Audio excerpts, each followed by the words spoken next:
नमस्कार, स्वागत है आपका खबरों का पंचनामा में। मैं हूं आपके साथ सबा शाहिद शेख। हम लेकर आए हैं देश और दुनिया की 5 बड़ी खबरें, जिस पर चर्चा के लिए हमारे साथ स्टूडियो में मौजूद है कैपिटल टीवी के editor in chief doctor Manish Kumar. बहुत बहुत स्वागत है सर आपका। धन्यवाद। सबसे पहले नजर डालते हैं हेडलाइंस पर। जेल में सिसोदिया से ईडी की पूछताछ पर भड़की आग, बीजेपी पर लगाया हत्या की साजिश का आरोप। कहा खूंखार कैदियों के बीच सिसोदिया को रखा। शराब घोटाले में केसीआर की बेटी कविता पर शिकंजा, ईडी ने जारी किया समन। 9 मार्च को होगी पूछताछ। त्रिपुरा में बीजेपी की नई सरकार का गठन, 8 मंत्रियों के साथ मानिक साहा ने ली मुख्यमंत्री पद की शपथ। पीएम मोदी, शाह समेत कई बड़े नेता रहे शामिल।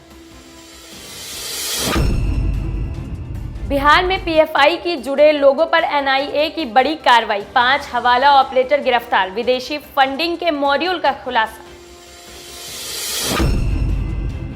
इमरान खान की कभी भी हो सकती है गिरफ्तारी, लाहौर पहुंची बलूचिस्तान पुलिस। इमरान के समर्थकों के साथ हुई झड़प।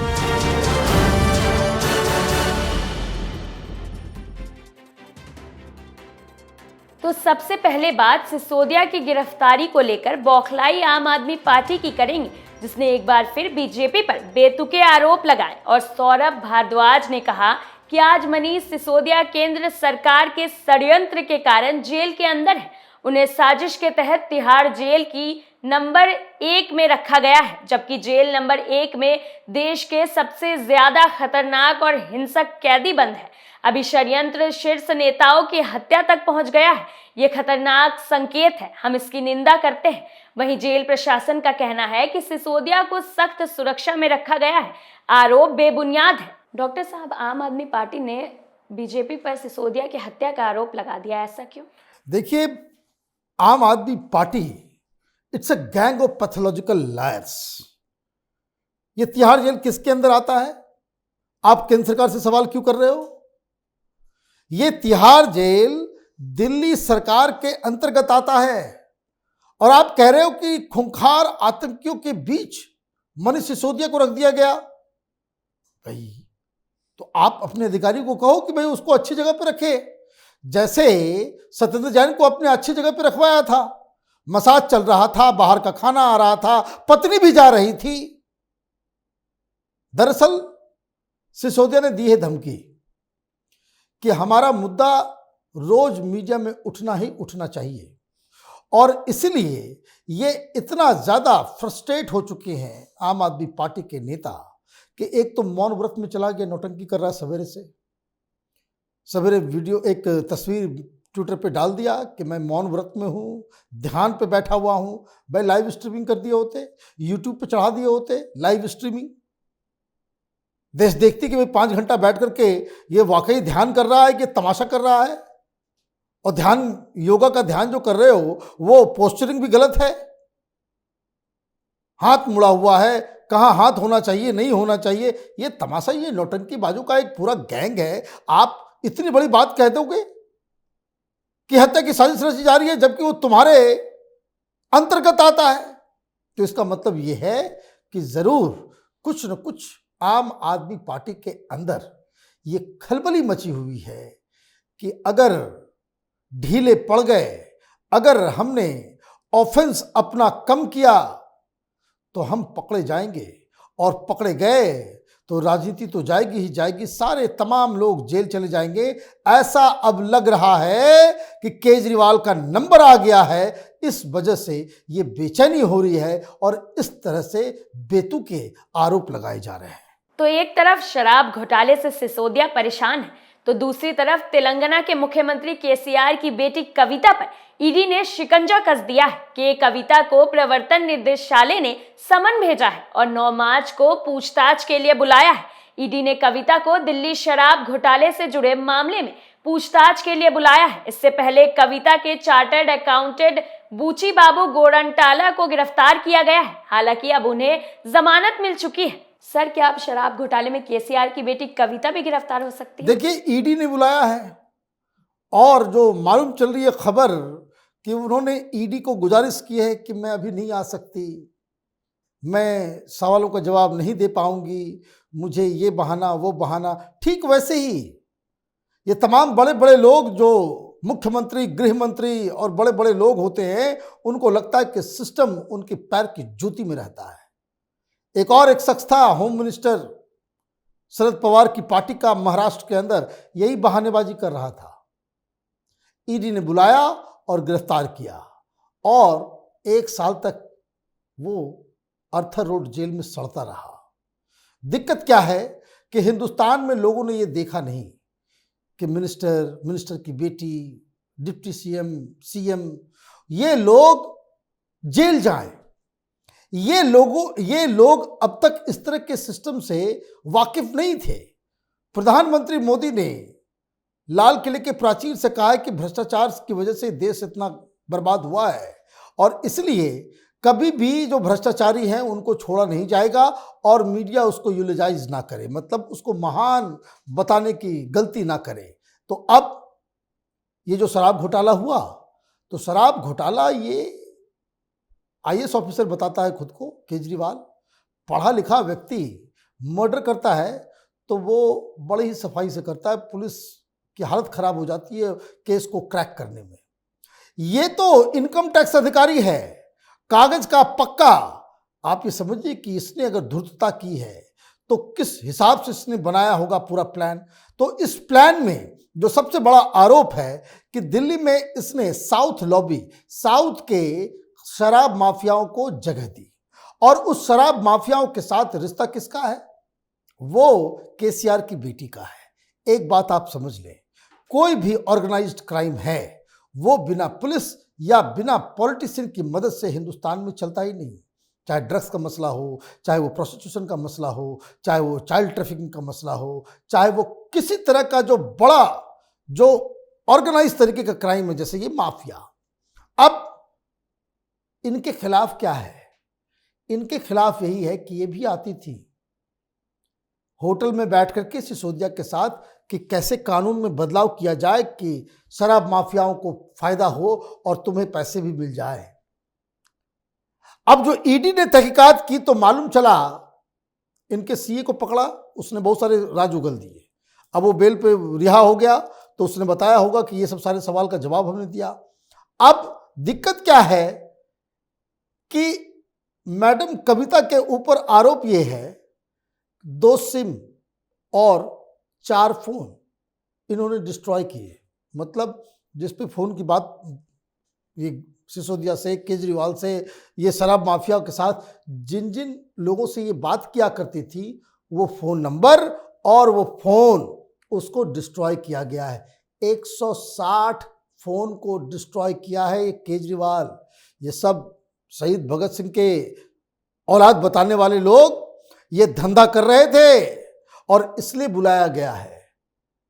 बुलाहट सिर्फ ऐसे ही नहीं है, मैडम को जेल भी जाना होगा। तो अब बात करते हैं त्रिपुरा में बनी नई सरकार की। त्रिपुरा में बीजेपी नीत सरकार के नेता मानिक साहा दूसरी बार राज्य के मुख्यमंत्री बन गए हैं। मानिक साहा के साथ नए मंत्रिमंडल में बीजेपी के 8 और आईपीएफटी के 1 सदस्य ने भी शपथ ली है। शपथ ग्रहण समारोह में पीएम मोदी, गृह मंत्री अमित शाह और बीजेपी अध्यक्ष जेपी नड्डा भी शामिल हुए। सर, त्रिपुरा में सरकार का गठन हो गया तो ये बीजेपी के लिए कितनी बड़ी जीत है? ये बहुत बड़ी बात है।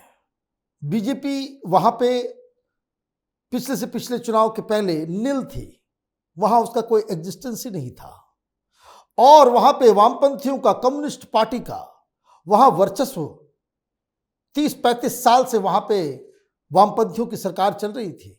अब अचानक से पिछली बार भारतीय जनता पार्टी जीत गई। कई सारे लोग जो दिल्ली में बैठे, ये लेफ्ट लिबरल कबाल, ये दलाल पत्रकारों का जो जत्था है वामपंथियों का, वो कहने लगे ये फ्लुक था।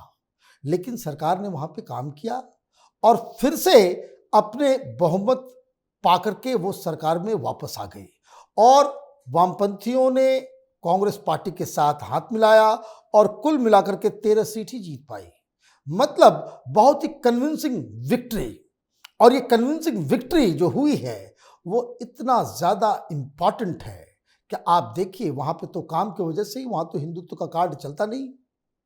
वहाँ पे तमाम तरह की चीज़ें होती हैं और ये अपने आप में साबित करता है कि प्रधानमंत्री मोदी की योजनाएं, खास करके कोविड के दौरान गरीबों को जो पैसे बैंक अकाउंट्स में जाते हैं, जो फ्री में खाना मिलता है, जो मकान बनाने के लिए, टॉयलेट बनाने के लिए जो पैसे की सहायता मिलती है, ये मिरेकल कर रहा है। किसी ने नहीं सोचा था कि त्रिपुरा में बीजेपी फिर से वापस आ जाएगी, लेकिन वापस आ गई। और इसलिए आप देखिए, होली जैसे दिन पे जहां सब लोग अपने परिवार के साथ होली को मनाते हैं, वहां पे तमाम लोग पहुंचे हुए थे इस बात को बताने के लिए कि Bharatiya Janata party north east में कोई फ्लुक की वजह से नहीं, बल्कि परमानेंटली नॉर्थ ईस्ट में भारतीय जनता पार्टी जम गई है। तो ये तो एक कहानी थी। इस कहानी के पीछे एक और कहानी है। वहां एक और पार्टी जिसने शायद 11 सीटें जीती है, वो है त्रिपुरा मोथा। अब उनके जो बर्मन साहब हैं, ये शपथ ग्रहण होने के बाद जो शपथ दिलाई गई है, उसमें अभी एक बर्थ बाकी है जो खाली है, जो रिक्त है। अब अमित शाह के साथ उनकी क्लोज डोर मीटिंग हुई। अब ऐसा बताया जा रहा है कि बर्मन साहब, ये जो त्रिपुरा मोथा जो पार्टी है, वो सरकार के साथ शामिल हो जाएगी। तो आप समझिए कितना प्रचंड बहुमत के साथ वहां पे भारतीय जनता पार्टी सरकार चलाएगी। और सरकार अच्छे तरीके से चले, ये दबाव मुख्यमंत्री पे बना रहे, इसलिए बार बार प्रधानमंत्री नॉर्थ ईस्ट के राज्यों के मुख्यमंत्रियों के साथ एक अलग तरीके से संवाद भी करते हैं और उनका दबाव भी रहता है। अब बात करते हैं एनआईए की बड़ी कार्रवाई पर। एनआईए ने एक मल्टी स्टेट हवाला नेटवर्क का भांडाफोड़ किया है। पीएफआई फुलवारी शरीफ मामले में 5 लोगों को गिरफ्तार किया है। ये लोग दुबई और अबू धाबी से अवैध रूप से फंडिंग जुटाने और विभिन्न आरोपियों और संदिग्धों के बैंक खातों में जमा करने का काम कर रहे थे। इनका नेटवर्क ये केरल, कर्नाटक और बिहार में चल रहा था, जिसकी जड़ें संयुक्त अरब अमीरात में है। ये नेटवर्क प्रतिबंधित कट्टरपंथी संगठन पीएफआई की आतंकी गतिविधियों के लिए फंडिंग कर रहा था। सर, क्या विदेशी फंडिंग से पीएफआई फिर से जिंदा होने की कोशिश कर रहा है? देखिए, फिर से जिंदा होने की कोशिश तो वो कर ही रहा है, जिंदा भी है। सरकार ने लीगल तरीके से पीएफआई को के ऊपर बैन लगा दिया। अभी पिछले 2-3 दिनों में बड़ी बड़ी कुछ घटनाएं घटी हैं। एनआईए को कर्नाटक के अंदर वो लोगों का पता चला जिन लोगों ने 2013 में गांधी मैदान में, जब प्रधानमंत्री मोदी उस समय इलेक्शन कैंपेन में थे, तो वहाँ एक बहुत बड़ी रैली हो रही थी। वहाँ दर्जनों बम फूटे थे, पटना दहल चुका था। रेलवे स्टेशन से लेकर के जो ग्राउंड था, वहाँ पे बम विस्फोट हुए थे। और ये तो ऊपर वाले का एक ये कहिए कि हिंदुस्तान किस अंधकार युग में चला गया होता अगर वो बम फूट गया होता, कि प्रधानमंत्री मोदी जिस स्टेज पे खड़े थे, जहां वो भाषण दे रहे थे, उसके नीचे भी इन लोगों ने बॉम्ब रखा था, जिसके बाद वो तो फूटा ही नहीं। अगर फूट गया होता तो बीजेपी के बहुत बड़े बड़े लीडर इंक्लूडिंग मोदी वो उसके निशाने में आ गए होते। खैर, ये बातें बीत गई, लेकिन इसकी तैयारी, इसकी ट्रेनिंग, इसका जो खर्च कौन कर रहा था, ये मालूम चल गया कि ये पीएफआई से जुड़े हुए लोग हैं। लेकिन फंडिंग के ऊपर मालूम चला कि कर्नाटका से कुछ लोग इसको फंड कर रहे थे। अब ये ट्रेस मिलते मिलते कि पैसा कहाँ से आ रहा है, किधर जा रहा है, तो अब फुलवारी शरीफ में चूंकि एक बहुत बड़ा मॉड्यूल पकड़ा गया था, बिहार में इस वक्त 15,000 पीएफआई के द्वारा ट्रेंड जिहादी मौजूद हैं।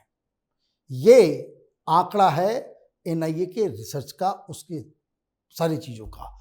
26 डिस्ट्रिक्ट के अंदर फैला हुआ है ये नेटवर्क पीएफआई का बिहार में।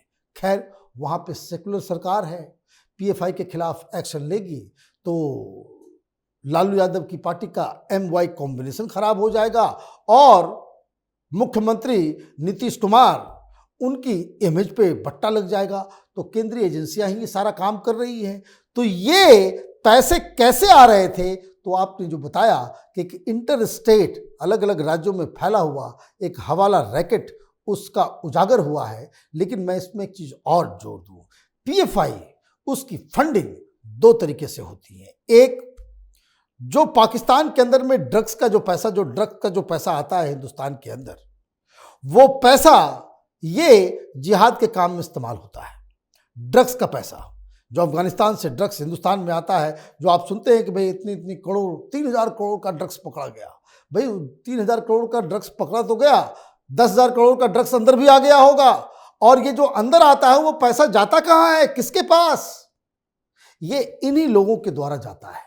पीएफआई के ऊपर पहले भी ये मालूम चल चुका है कि चीन से भी ये लोग पैसे लेते हैं।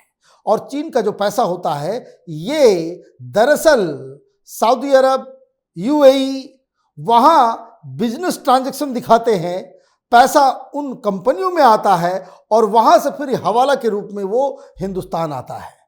तो अभी आतंकी घटनाएं कम इसलिए हो रही हैं, पीएफआई की घटनाएं इसलिए कम हो रही हैं क्योंकि इनका जो पैसे का जो रूट है उसको ही बंद करने की कोशिश में एनआईए जुटी हुई है और इसलिए इस तरह की खबरें लगातार आ रही हैं। आखिरी खबर पाकिस्तान से, जहां कभी भी पूर्व पीएम इमरान खान की गिरफ्तारी हो सकती है, क्योंकि इमरान को सरकारी संस्थानों के खिलाफ भड़काऊ भाषण देने के मामले में गिरफ्तार करने के लिए बलूचिस्तान पुलिस लाहौर पहुंच गई है। पुलिस टीम गिरफ्तारी वारंट के साथ जमान पार्क पहुंची है, जिसे देखते हुए लाहौर में धारा 144 लागू कर दी गई है। वहीं इमरान खान के समर्थकों और पुलिस के बीच झड़प की खबरें भी सामने आई है। सर, क्या इमरान खान अब गिरफ्तार हो सकते हैं? देखिए, उनकी गिरफ्तारी को कोई टाल नहीं सकता।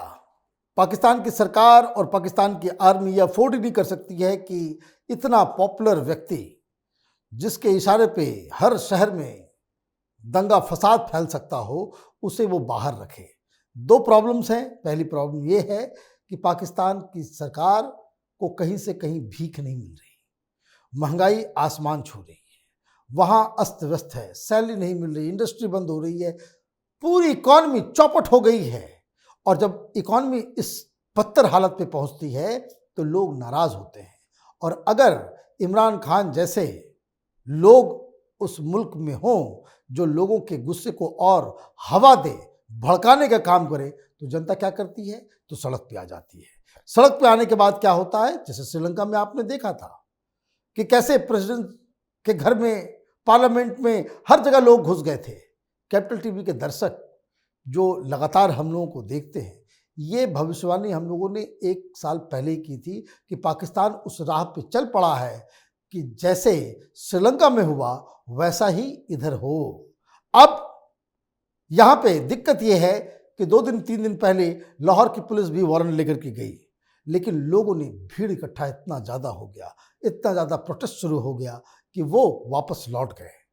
अब बलूचिस्तान की पुलिस आई है और इमरान खान के कारकुन, उनके कार्यकर्ता, वो ये कह रहे हैं कि अभी तो हम प्रोटेस्ट करेंगे, तो गिरफ्तारी होगी तो खून खराबा होगा, गिरफ्तारी नहीं होगी तो श्रीलंका जैसी स्थिति पैदा होगी। मतलब दोनों ही केस में पाकिस्तान की बर्बादी तय है।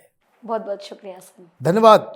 खबरों का पंचनामा में आज के लिए इतना ही। देश विदेश की बाकी खबरों और उनके सटीक एनालिसिस के लिए देखते रहिए कैपिटल टीवी। हमें लाइक कीजिए, शेयर कीजिए और कैपिटल टीवी को सब्सक्राइब कीजिए। नमस्कार।